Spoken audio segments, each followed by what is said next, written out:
어느새 마지막 시간이 되었습니다. 지난 사흘 참 행복했습니다. 집회 와서 아주 편히 집회를 할 수 있도록 성도 여러분들이 다 숨어서 이렇게 섬겨주심 감사합니다. 특별히 코로나 기간이라 그렇기도 하지만 우리 국 목사님 또 사모님 저를 아주 지극하게 이렇게 접대해 주셨어요. 저도 담임 목사합니다만은 사실 집회를 가면 강사하는 것과 초청하는 담임 목사 누가 더 힘들 것 같아요? 담임 목사가 훨씬 더 힘들어요. 왜냐하면 이 모임 다 신경 써야죠. 강사 접대해야죠. 우리 성도님들은 잘 모르시죠. 강사 나가는 게 훨씬 좋습니다. 저는 오늘 편했고요. 우리 목사님 부부에게 감사드리고 또 이렇게 날씨 좋지 않은데 많이 와서 말씀에 집중한 우리 성도님들께 감사를 드립니다. 요즘 사람들을 괴롭히고 있는 큰 질병이 하나 있는데 그것은 바로 염려입니다. 심리학자와 정신과 의사들에 의하면 요즘 현대인들은 누구보다 많이 거의 우울증에 많이 자기도 모르게 빠져 있다고 해요. 온 지구를 덮은 팬데믹을 겪고 그로 인해 경제가 힘들어지고 여러 가지 부작용이 나오는 가운데 어쩌면 그것이 당연한 일일지도 모르겠어요. 그런데 문제는 이 염려가 우리의 생각보다 훨씬 더 우리의 삶에 해를 끼친다고 하는 사실입니다. 그래서 한 심리학자는 염려를 뭐라고 불렀냐 하면 느린 형태의 자살, 느린 형태의 자살 그렇게 불렀어요. 이 독일어의 염려라는 단어는 어떤 뜻이냐면 짐승이 목을 물어뜯어 질식시키다. 여러분 사자가 사슴의 몸을 꽉 물고 있는 그 모습을 보세요. 그게 염려라는 뜻이라는 거예요. 염려가 우리의 목을 물어 숨을 틀어막고 모든 에너지를 소진시킨다고 하는 것입니다. 그래서 여러분 사실 염려가 많은 사람은 뭘 쳐요? 자꾸만 땅이 꺼져라고 한숨을 쉬잖아요. 왜? 숨이 잘 안 쉬어지니까. 하나님이 우리에게 주신 명령들 가운데 가장 지키기 어려운 명령이 무엇일까? 도둑질하지 말라, 간음하지 말라, 탐하지 말라. 사실 가장 지키기 어려운 명령은 빌립보서 4장 6절의 말씀이에요. 아무것도 염려하지 말라. 염려하지 말라 그러면 지킬 수 있을 것 같은데 아무것도 염려하지 말라. 지키기 어려운 명령이에요. 오늘 우리가 읽은 본문은 저 유명한 산상수훈 가운데 일부입니다. 예수님은 염려가 우리의 삶에 얼마나 큰 애학을 끼치는지 아셨기 때문에 오늘 본문에서 염려에 대해서 상당히 구체적으로 우리에게 가르치십니다. 이렇게 우리께 해롭고 우리 바로 옆에 있는 이 염려를 어떻게 극복할 수 있을까? 주님은 오늘 본문을 통해 몇 가지를 말씀하시는데요. 먼저 염려를 극복하기 위해서는 우리 첫 번째, 우리 다 같이 한번 읽어봅니다. 시작. 하나님이 당신을 돌보고 계심을 믿으라. 하나님이 나를 돌보고 계심을 자꾸만 마음에 각인해서 믿어야 돼요. 우리 믿는 자들에게 염려가 무서운 이유는 염려하는 그 순간 우리는 나도 모르게 무신론자가 되기 때문이에요. 누군가 여러분에게 와서 믿음이 없다고 하면 기분이 나쁠 거예요. 그런데 무신론자라고 얘기하면 화를 낼 거예요. 그러나 여러분, 예수님은 우리가 염려하는 그 순간 우리는 무신론자가 된다고 직접 말씀하십니다. 왜일까요? 그 이유는 간단합니다. 우리가 왜 염려하는가? 수많은 이유가 있겠지만 가장 근본적인 원인은, 우리가 염려하는 이유는 살아계신 하나님을 믿지 않기 때문이에요. 예수님의 논리입니다. 이것이 본문에서 펼치시는 지금 예수님의 논리예요. 그래서 예수님은 염려가 얼마나 비신앙적인가를 가르치시기 위해 우리에게 하나님이 돌보고 계시는 두 가지 대상을 우리에게 제시하십니다. 첫 번째는 공중에 나는 새들이에요. 마태복음 6장 26절에 보니 공중의 새를 보라. 심지도 않고 거두지도 않고 창고에 모아들이지도 아니하되 너희 하늘 아버지께서 기르시나니 너희는 이것들보다 귀하지 아니하냐? 성지순례에 가면 예수님께서 산상수훈을 설교하셨던 들녘이 있습니다. 아마 예수님께서 그 들녘에 설교하시며 이 말씀을 전하실 때 공중에 새떼가 날아갔던 것 같아요. 저 새들을 보거라. 그들은 농사를 짓지도 않고 심지도 않고 추수도 하지 않고 창고에 모아들이지도 아니하지만 다 먹고 산다. 예수님 말씀하시는 거예요. 왜? 하나님이 그들을 먹이고 기르시기 때문에. 우리 모두 아는 사실이죠. 그러나 주님은 이 사실을 말씀하시며 이렇게 우리에게 반문하십니다. 너희는 이 새들보다 귀하지 아니하냐? 저 새들을 돌보시는 하나님이 너희를 돌보시지 않겠느냐?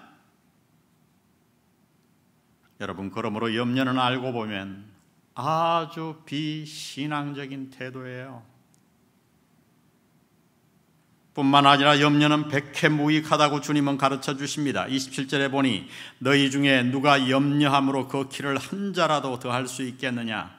여러분이 가진 성경 그 밑에 관주 번호에 가보면 이 키 대신에 생명이라고 표기되어 있어요. 이 말은 그러면 이런 뜻이에요. 너희 중에 누가 염려함으로 너희의 생명, 목숨을 하루라도 더 연장할 수 있느냐?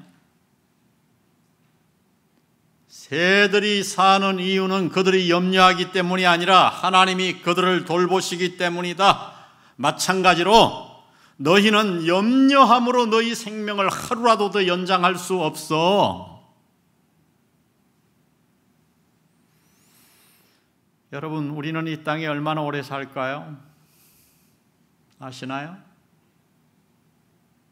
우리는 하나님이 허락하신 만큼 삽니다. 아멘. 염려 붙들어 매세요. 하나님이 허락한 만큼 이 땅에 우리는 살 거예요. 주님은 친히 이렇게 말씀하셨어요. 마태복음 10장 29절에 보니 참새 2마리가 한 아사리온에 팔리지 않느냐? 그러나 너희 아버지께서 허락하지 아니하시면 그 하나도 땅에 떨어지지 아니하리라. 너희에게는 머리털까지 다 세신 바 되었나니 두려워하지 말라. 너희는 많은 참새보다 뭐하니라? 귀하니라. 여러분 마음에 염려가 찾아옵니까? 그러면 기억하십시오. 하나님이 당신을 돌보고 계십니다. 그래서 기도가 필요하고 매일 큐티가 필요해요. 믿음을 가지는 거죠. 예수님이 드시는 비유 가운데 공중에 나는 새, 두 번째 비유는 무엇인가? 들의 백합화입니다. 이 사실은 백합화라고 번역했지만 들꽃이죠. 이 산상수훈을 하시는 그곳에 들꽃이 무수히 피어 있었던 것 같아요. 저희 교회는 해마다 제가 우리 성도들을 소그룹으로 데리고 성지순례를 떠납니다. 사실 성지순례가 아니라 부흥회예요. 9박 10일간 이스라엘에 다 머물러요. 그래서 이 산상수훈 여기에 가서 산상수훈의 말씀을 제가 설교합니다. 그리고 기도회를 가지고 얼마나 좋은지 몰라요. 공목사님도 꼭 한번 해보세요. 제가 안내해 드릴게요. 너무너무 축복돼요. 너무너무. 뭐라고 비교? 인생에 뭐라고 비교할 수가 없어요. 안 된다 그러는데 3번까지 따라간 성도들도 있어요. 이 성도들이 차례가 많은데 고집이 세서 제가 데리고 가고 그렇게 합니다. 주로 2월에 가요. 2월에 가면 야생 들꽃이 빨갛게 피어 있어요.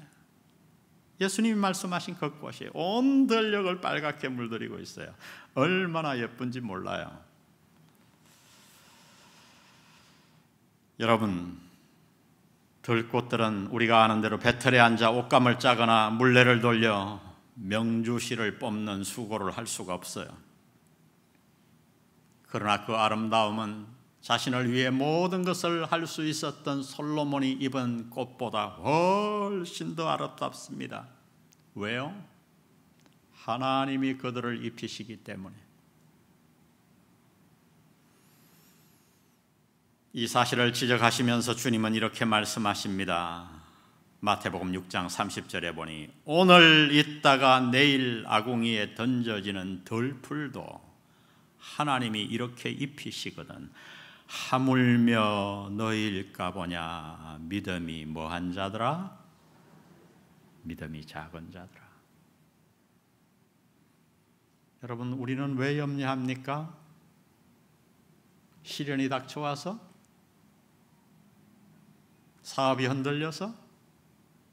환경이 어려워져서? 아니에요. 속지 마세요. 우리가 염려하는 단 하나의 이유는 우리가 하나님을 믿지 않기 때문이에요. 믿음이 작은 자들아 어찌하여 염려하느냐. 믿음이 작은 자들아. 오늘 번쩍 깨어 이 놀라운 사실을 깨닫기를 주의 이름으로 축복합니다. 참새를 먹이시는 하나님, 저 들꽃을 입히시는 그 하나님이 그것들보다 훨씬 귀한 하나님의 독생자의 목숨을 주고 사신 당신을 능히 세밀히 돌보십니다. 이 사실을 믿으세요. 굳게 믿으세요. 염려를 거치기 위해서는 하나님이 나를 돌보고 계심을 진정으로 믿어야 합니다. 두 번째, 염려를 거치기 위해서 예수님은 이렇게 말씀합니다. 다 같이 읽어봅니다. 시작. 하나님이 주신 삶의 목적을 붙들고 살라. 삶의 목적을 붙들고 살라. 주님은 염려에 대해 가르치며 우리가 하는 대부분의 염려가 무엇 때문에 찾아오는가를 가르쳐 주십니다. 31절에 보니 그러므로 염려하여 이르기를 무엇을 먹을까 무엇을 마실까 무엇을 입을까 하지 말라. 여기 염려의 삼일체가 등장해요. 무엇을 먹을까 무엇을 마실까 무엇을 입을까.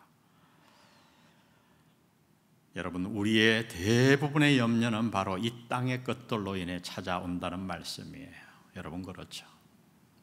우리 가운데 누가 내 믿음이 왜 이렇게 안 자라나, 왜 기도가 잘 안 되나, 기도가 안 되네,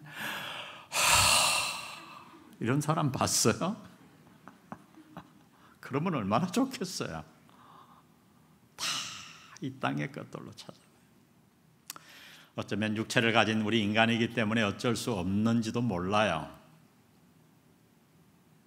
그러나 주님은 그 염려가 세상 사람들은 몰라도 우리의 신분에는 전혀 어울리지 않는다고 이렇게 말씀합니다. 32절 우리 다 같이 읽습니다. 시작. 이는 다 이방인들이 구하는 것이라. 너희 하늘 아버지께서 이 모든 것이 너희에게 있어야 할 줄을 아시느니라. 하나님이 없는 믿지 않는 사람들이 환경이 어려워질 때 그렇게 땅이 꺼져라 한숨 짓고 염려하는 것은 너무 당연한 일이지만 우리를 돌보시는 하나님을 모신 우리에게는 그것이 매우 부적절한 태도라는 거예요. 말도 안 되는 태도라는 거예요.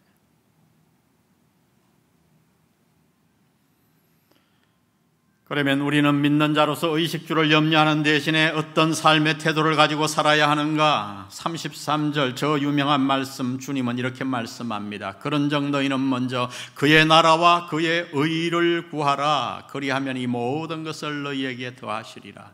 그의 나라와 그의 의, 아주 쉽게 표현하면 하나님이 우리를 구원하신 그 목적을 붙들고 사는 거예요.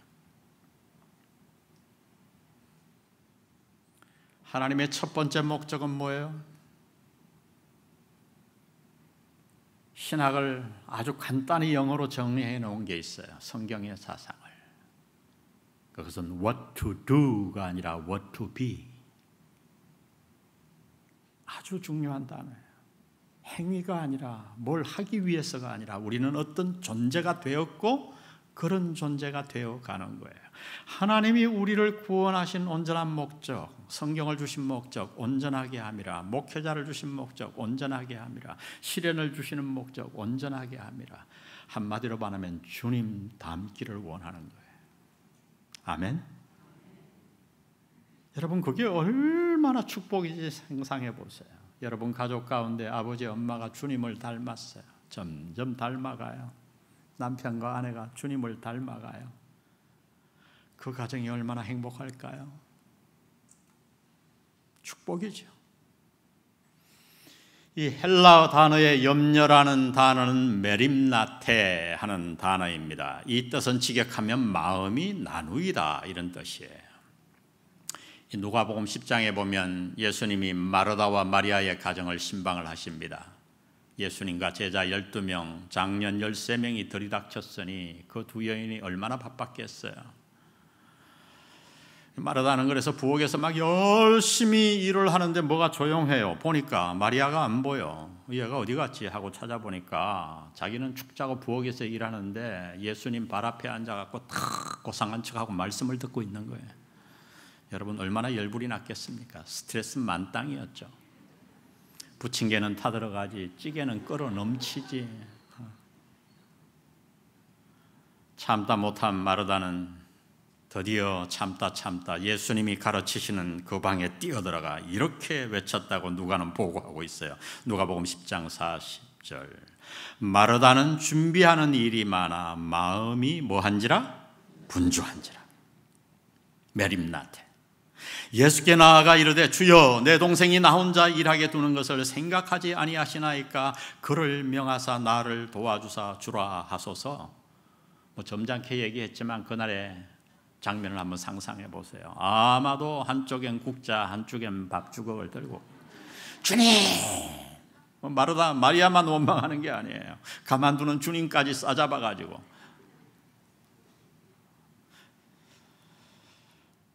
아마 시간이 지나고 나서, 신방 끝나고 나서 예수님 떠나고 마르다는 엄청 후회했을 거예요. 아유, 내가 좀 참을 걸 왜 그랬지.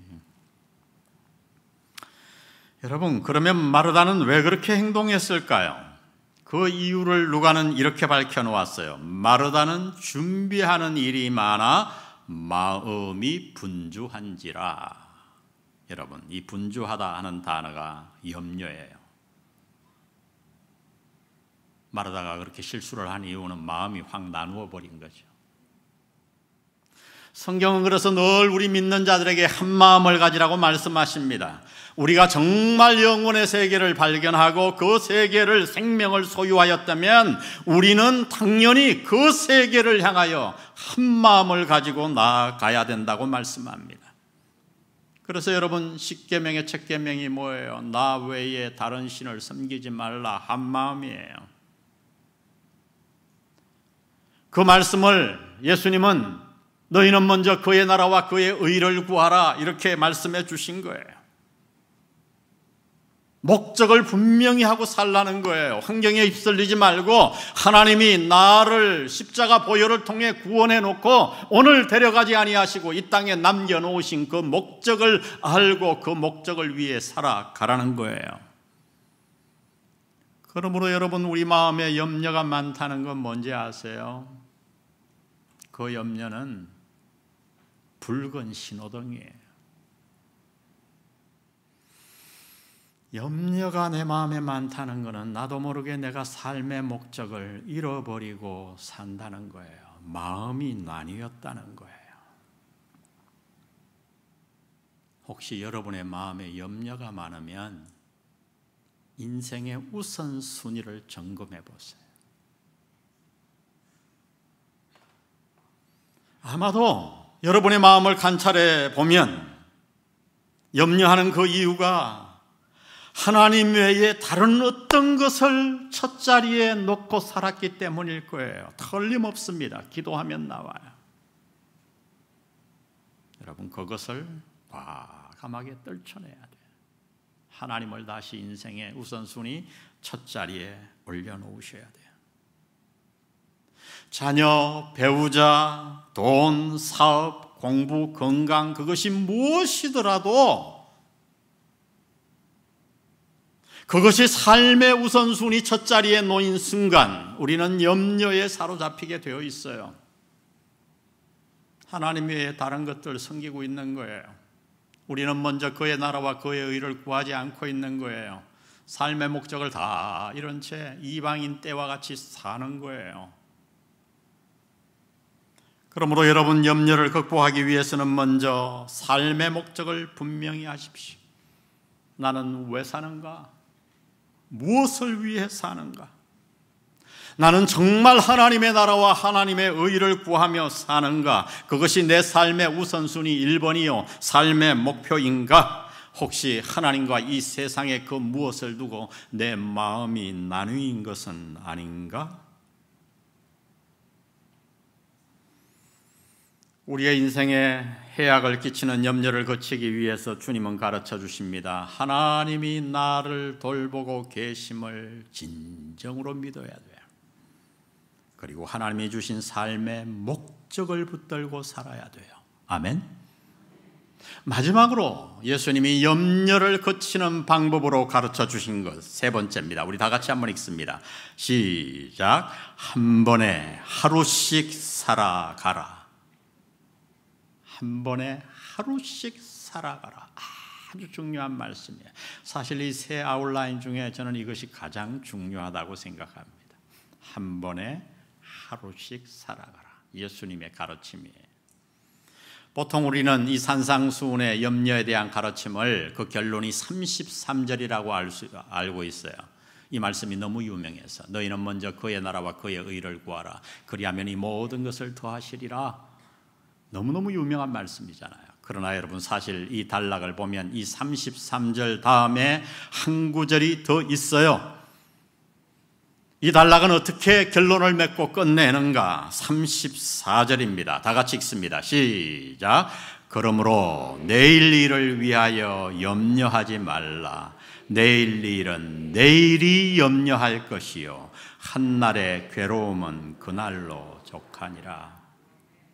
옛날 번역에는 내일 일은 내일 염려할 것이요 이랬는데, 내일 일은 내일이 염려하게 할 것이요.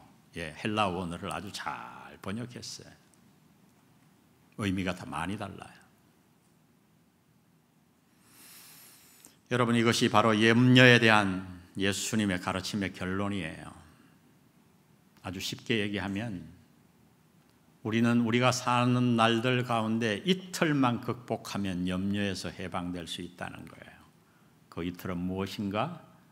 어제와 내일이에요. 어제와 내일이에요. 그러므로 여러분, 먼저 한 번에 하루씩 살기 위해, 예수님의 이 명령을 순종하기 위해 여러분의 어제의 잘못을 잊으시기 바랍니다. 자꾸만 과거의 어떤 잘못이 생각나나요? 그래서 집회만 오면 부흥 강사가 회개하라 그러면 또 회개하고 또 회개하고 또 회개하고 또 마음에 짐을 안고 그렇게 사나요? 그러지 마십시오. 그것은 잘못이에요.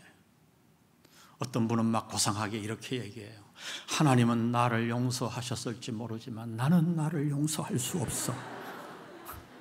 여러분, 그게 얼마나 교만인지 아세요? 하나님이 우리를 용서하실 때 어떻게 용서하셨나요? 십자가 위에서 그냥 점잖게 말씀으로? 아니요. 성자 하나님이 인간의 몸을 입고 이 땅에 오셔서 갈보리 십자가의 죽으심으로 우리의 과거의 죄뿐만 아니라 내가 지을 미래의 죄값까지 십자가 위에서 다 갚으신 줄 믿습니다. 테텔레스타이, 문자적으로 말하면 I paid it all. 내가 다 갚았다. 다 갚았다.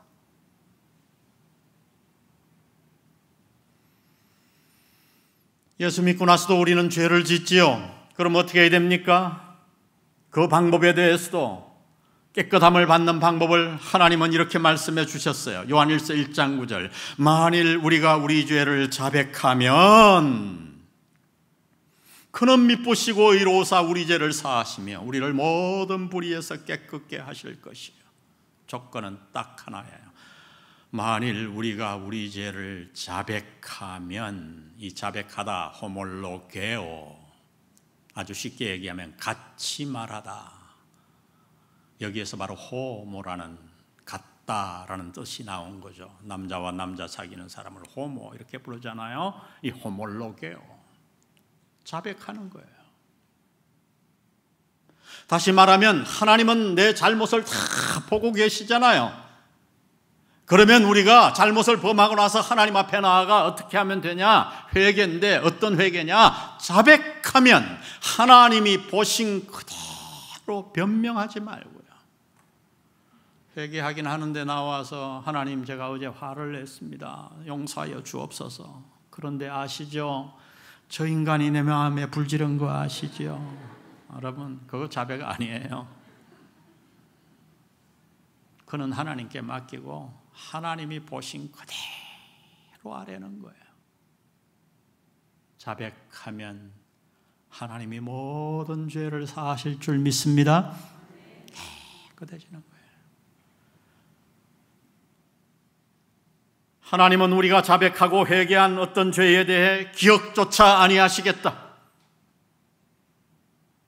구약 성경에 보면 내가 너희 죄를, 나를 믿는 그 순간 내가 저 호수 10년에 던져버리겠다 말씀합니다. 동이 서에서 먼 것 같이 멀리 떠나보내겠다. 한 심리학자는 그 구절을 해석하며 이렇게 했어요. 우리가 예수를 믿고 하나님 앞에 나아가 자백하고 회개하는 그 순간 하나님은 우리의 모든 죄를 호수에 던지시고 거기에 붉은 팻말 하나를 붙이신대요. 낚시 금지. 참 멋진 표현이에요. 겔 콜린스, 유명한 학자죠. 낚시 금지.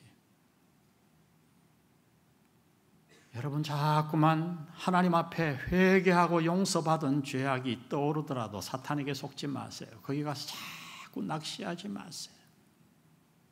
그리스도의 보혈의 능력을 믿으시기 바랍니다. 어제는 이미 지나갔어요. 어릴 때의 상처 떠나보냈어요. 어릴 때 상처를 받았다고 해서 다 인생이 망가집니까? 그거는 세상의 상담학의 이론이에요. 그러면 여러분, 요셉의 인생을 어떻게 이해할 건데요? 이 세상에 요셉같이 상처받은 사람이 어디 있어요? 형제들에게 팔려, 여러분 유학 가도 어려운데 노예로 팔려갔잖아요. 나라도 다르고 언어도 다르고. 아마 요셉이 마음의 상처를 품고 살았다면 그의 이빨은 다 없어졌을 거예요. 그러나 그 형제들을 만났을 때 요셉은 뭐라고 말합니까? 당신들이 나를 팔았으므로 근심하지 마소서, 한탄하지 마소서. 하나님이 생명을 구원하시려고 당신들 앞서 나를 보내셨나이다. 이 해석, 여러분, 과거의 상처에 고름을 가득 채우고 사는 그리스도인들이 있어요. 그래서 가족에게 그냥 고름을 올립니다. 그냥 어떤 도화선만 있으면 그 고름이 튀어나와요. 그러나 요셉은 어떻게 했습니까? 그 고름을 다 퍼내고 거기에 하나님의 생명수를 담은 줄 믿습니다. 상처의 자국은 없어지지 않을지 몰라요. 그러나 우리는 고름을 퍼내고 하나님의 생명수를 그곳에 담을 수 있을 줄 믿습니다. 어제를 정리하세요. 깨끗이 정리하세요. 어떤 죄책감도 이제 여러분을 흔들지 못하도록. 그래서 기도하고 말씀을 붙드세요. 또 하나, 하루를 우리는 극복해야 됩니다. 내일 일을 당겨서 염려하지 마세요. 미리. 비가 올 때까지는 우산을 펴지 마십시오. 여러분, 한번 생각해 보세요. 오늘은 어떤 날입니까? 여러분이 한 달 전, 몇 달 전, 어제 그렇게도 염려하던 그날이에요. 우리 옆 사람 보고 한번 인사하세요. 아이고, 다 살아있네요.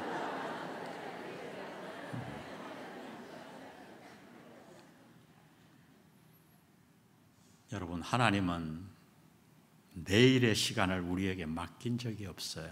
그건 교만이에요. 교만이에요. 그러므로 여러분, 염려에서 완전히 해방되기 원합니까? 그러면 오늘을 사는 법을 배우시기 바랍니다. 오늘 살 건강이 있으면 돼요. 오늘 먹고 살 것 있으면 돼요. 그래서 주님은 우리에게 이렇게 기도하다고 가르치셨어요. 오늘날 우리에게 일용할 양식을 주옵시고, 일용할 양식 직역하면 매일매일의 양식을 주옵시고, 한 달의 양식이 아니에요. 요즘은 그냥 자기 염려를 벗어나서 자녀 염려, 또 손주 손녀 나오면 손주 손녀 염려. 아이고, 제가 어떻게 살아갈까? 여러분, 참 비신앙적인 삶의 태도예요. 여러분이 여러분의 자녀의 앞길을 지킬 수 있으리라고 생각합니까? 천만에 만만해. 손주들을요, 천만에. 교만이에요. 불신앙이에요. 염려하는 대신 그들을 위해 기도하시기 바랍니다. 왜? 하나님이 그들을 지키실 수 있고 지키시기 때문이에요.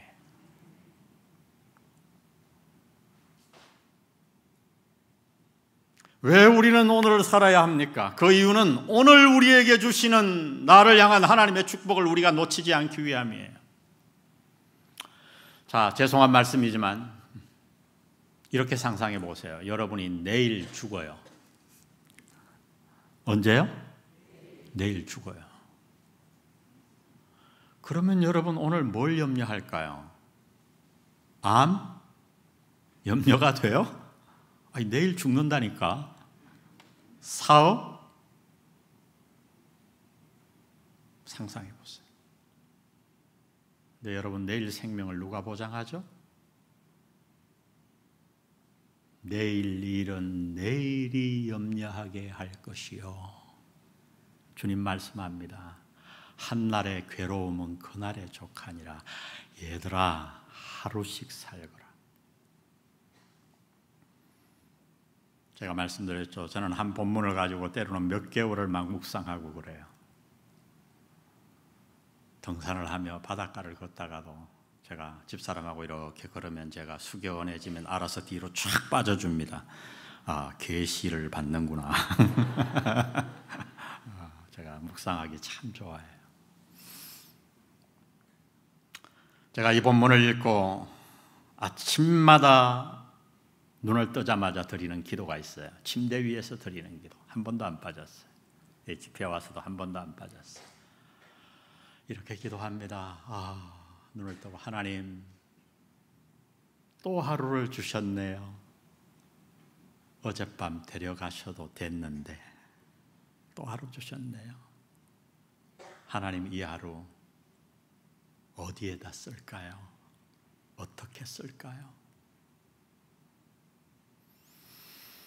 저는 그래서 한 번도 이렇게 막 뒤척이며 일어난 적이 없어요. 이 본문 깨닫고 그렇게 좀 이렇게 기도하며 정신을 차린 다음에 탁 일어나서 친구 정리하고 우리 가족들에게 나갑니다. 아침에 굿모닝, 환하게 굿모닝. 저는 아침에 눈 뜨면 빨리 일어나고 싶어요. 죄송하지만 새벽 기도하기 위해서가 아니라 커피 마시고 싶어서. 저는 거치를 제가 벗고 제가 내려서 벗고 지 오래됐어요.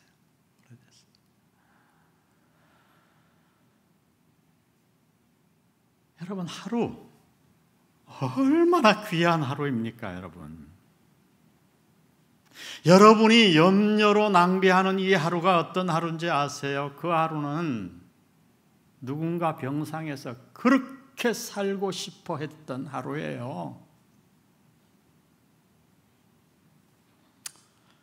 어느 날 제 방송 설교를 듣고 엄청나게 부산의 부자 한 분이 저를 계속 만나기를 원한다고 그래요. 서리 집사인데 하도 그 담임 목사 통해서도 연락이 오고 해서 신방을 갔어요. 갑자기 간암이 왔는데 재산이 엄청나게 많은데 의사 얘기 전해 들으니까 이제 3개월밖에 남지 않았대요. 아무도 그 얘기를 못 해줬다 그래서 저는 그 일을 주로 제가 합니다. 저는 그냥 딱 얘기해줘요. 처음 봤지만 집사님 대화를 하다가 3개월 남았다고 합니다. 왜요? 죽음을 정리해야 되잖아요. 정리해야 되잖아요. 암이 그렇게 나쁜 게 아니에요. 하나님이 우리에게 하나님과의 관계, 주변과의 관계를 정리할 기회를 주신 거예요, 사실. 그래서 우리 교인들은요, 제가 암 걸려 죽기를 축원합니다. 그러면 아멘해요. 제가 미국에서 유학하는데 이 청교도 쪽에 믿음이 좋은 분과 어느 날 죽음에 대한 대화를 하는데 우리 한국에 대한 죽음을 얘기했어요. 우리 한국 민족 그리스도인도 마찬가지고 소원이 뭐냐? 자다가 죽는 거. 그랬더니 아무도 거기에 동의를 하지 않아요. 그게 왜 축복이냐고. 그래서 내가 화가 나서 그러면 너는 자다가 죽을래? 암 걸려 죽을래? 이랬더니 그 5명이 한결같이 다 암 걸려 죽겠대요. 너무 충격이었어요. 그래서 물어봤어요. 아주 내가 진정으로 물어봤어요. 왜 그러니? 뭐라 그러는지 알아요? 그래야 내가 내 죽음을 준비할 수 있지 않니? 자다가 죽으면 어떻게 준비하는데? 하나님 만날 준비도 못하고 사랑하는 가족들과 say hello도 못하고. 여러분 사실 이게 얼마나 이기적이에요. 생각해봐요. 자다가 아침에 같이 잤는데 옆에 뻣뻣하게 그냥 갔네? 말 한마디 안 하고 정리 하나도 안 하고 자기는 편할지 몰라. 여러분 신앙이란 뭐냐? 가치관의 전복이에요. 아멘? 그래서 암을 너무 비관적으로 받아들이지 마세요. 그래서 우리 성도들은 암 걸려도 정말 잘 받아들여요. 잘 받아들여요. 그 남은 기간을 어떻게 쓸까? 거기에 집중해요. 근데 그 부자가 뭐라 그러냐면 목사님 만일 하루에 1억을 주고 살 수 있으면 제가 사고 싶어요. 살 수 있어요? 없어요? 없어요. 여러분, 여러분이 사는 오늘 하루가 그렇게 귀한 거예요. 근데 왜 이렇게 죽상을 하고 삽니까? 전 이 본문 깨닫고 제 얼굴이 좀 좋은가요? 항상 친구들도 만나면 박 목사 왜 이렇게 얼굴이 좋으냐? 이 본문이었어요. 그래, 하루씩 살자. 내일은 모르겠어요. 안희승 여사, 내일 일은 난 몰라요. 하루하루 살아요. 고난을 많이 당했기 때문에 그런 고백을 하는 거예요. 제가 대학교 때 여의도 침례교회 김동명 목사님이 와서 집회했을 때 제가 참석했거든요. 그 안희승 여사, 내일 일은 난 몰라요. 유명한 찬양이잖아요. 여러분, 오늘 한번 팍 깨보세요.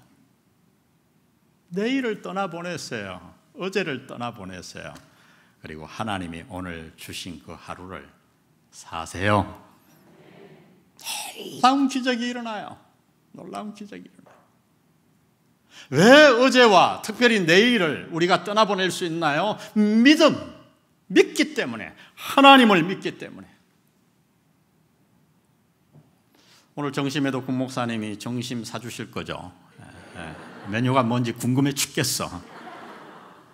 우리 집 사람은 이제 은퇴하면 2번 먹자 그러는데 제가 그것만은 먹는 재미가 얼만데 제가 그랬어요. 여보, 내가 요리를 배울게. 여러분, 은퇴하고 할 일 없는데 먹는 시간이라도 즐거워야지.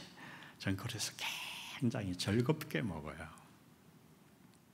하루 3번만 즐겁게 먹으면 은퇴 비결 외롭지 않습니다. 여러분 깨세요. 정말 깨세요. 아멘.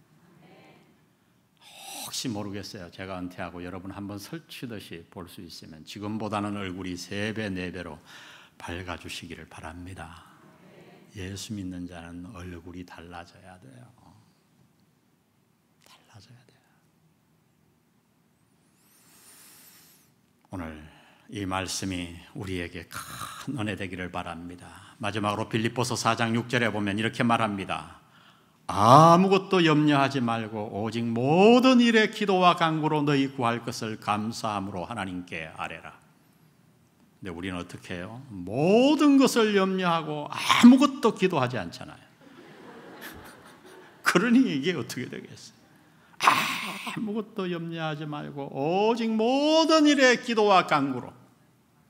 아멘. 주님 말씀하셨어요. 마태복음 7장 7절에 구하라 그리하면 너희에게 주실 것이요 찾으라 그리하면 찾아낼 것이요 문을 두드리라 그리하면 너희에게 열릴 것이니. 여러분, 이 삼중 강조만 해도 충분한데 예수님은 여기에 또 덧붙이셨어요. 8절 우리 다 같이 읽습니다. 마지막으로 시작.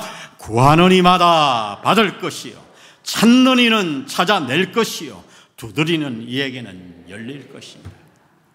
여러분, 염려가 오면 간단해요. 기도의 자리로 나아가면 돼요. 저는 그렇더라고요. 사람이니까 염려가 생기죠. 왜 안 생겨요? 그런데 그때마다 저는 기도의 자리로 나아갑니다. 산으로 가든지 골방으로 가든지. 그래서 기도에 집중하면 다 사라져요. 염려에서 해방되어 기쁨으로 사는 여러분 되시기를 주의 이름으로 축복합니다.